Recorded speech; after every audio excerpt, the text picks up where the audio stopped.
Assalamualaikum warahmatullahi wabarakatuh. Perkenalkan, nama saya Muhammad Saiful Anwar. Dan saya Rindi Haryani. Kami dari Fakultas Hukum Universitas Jambi Angkatan 2018. Di sini kami akan menjelaskan tentang materi hukum laut internasional. Materi yang akan kami jelaskan adalah laut teritorial. Laut teritorial terdiri dari 4 materi. Pertama, pengertian dari laut teritorial. Menurut UNCLOS, laut teritorial adalah garis-garis dasar yang lebarnya 12 mil laut diukur dari garis dasar laut teritorial. Yang dimaksud dengan garis dasar di sini adalah garis yang ditarik pada pantai pada waktu air laut surut.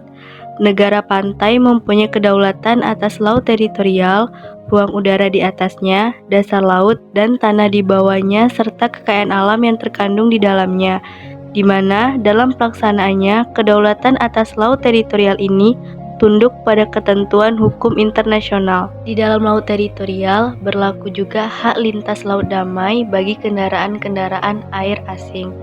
Hak lintas laut damai yaitu hak yang diberikan kepada semua jenis kapal asing untuk berlayar, melewati laut teritorial dan perairan suatu negara yang tidak mengganggu kedamaian, ketertiban umum, dan keamanan negara yang dilaluinya.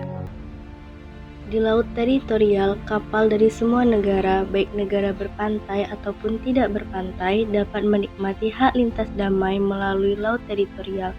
Hal tersebut dinyatakan dalam pasal 17 UNCLOS 1982. Yang kedua, kedudukan negara kepulauan dalam laut teritorial.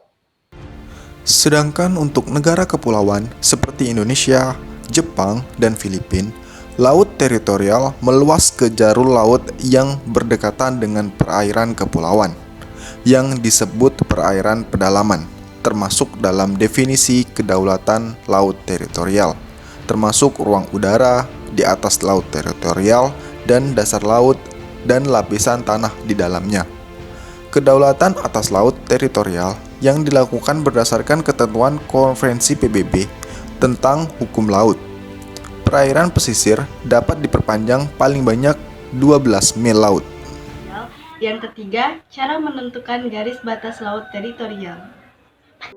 Selanjutnya, dalam hal penetapan batas negara di laut teritorial dengan memperhatikan keadaan khusus, terdapat beberapa poin seperti poin pertama, adanya pulau di lepas pantai, poin kedua, konfigurasi umum dari sebuah pantai, dan poin terakhir, klaim terhadap batas negara berdasarkan nilai sejarah.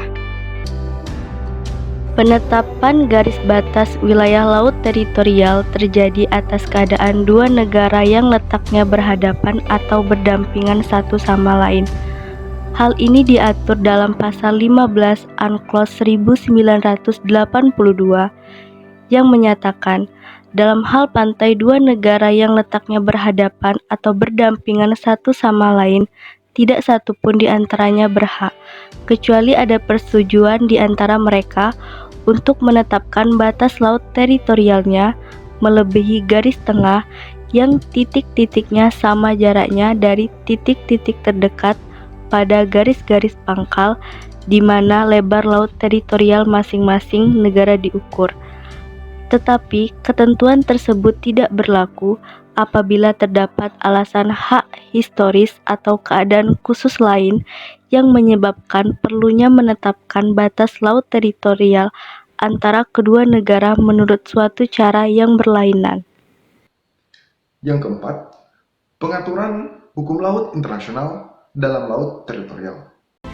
Sejak Konferensi Den Haag 1930, kemudian Konferensi Hukum Laut 1998, negara-negara pantai mendukung rencana untuk konsep laut teritorial, ditetapkan dalam doktrin hukum laut.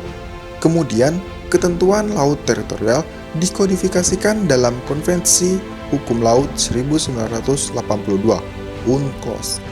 UNCLOS mengizinkan negara pantai untuk menikmati yurisdiksi eksklusif atas tanah dan lapisan tanah di bawahnya sejauh 12 mil laut, diukur dari garis dasar sepanjang pantai yang mengelilingi negara tersebut. Dan di Indonesia, laut teritorial diatur dalam Undang-Undang Nomor 6 Tahun 1996. Di laut teritorial, kapal dari semua negara, baik negara berpantai atau tidak berpantai, dapat menikmati hak lintas damai melalui laut teritorial. Demikian dinyatakan dalam pasal 17 UNCLOS 1982. Pada pasal 32 UNCLOS memberikan pengecualian bagi kapal perang atau kapal pemerintah yang dioperasikan untuk tujuan non-komersil. Dan juga pasal 25 UNCLOS mengenai hak perlindungan bagi dan keamanan bagi negaranya. Sekian video dari kami, semoga bermanfaat. Dan dapat menambah wawasan dan ilmu kita. Kami akhiri. Wassalamualaikum warahmatullahi wabarakatuh.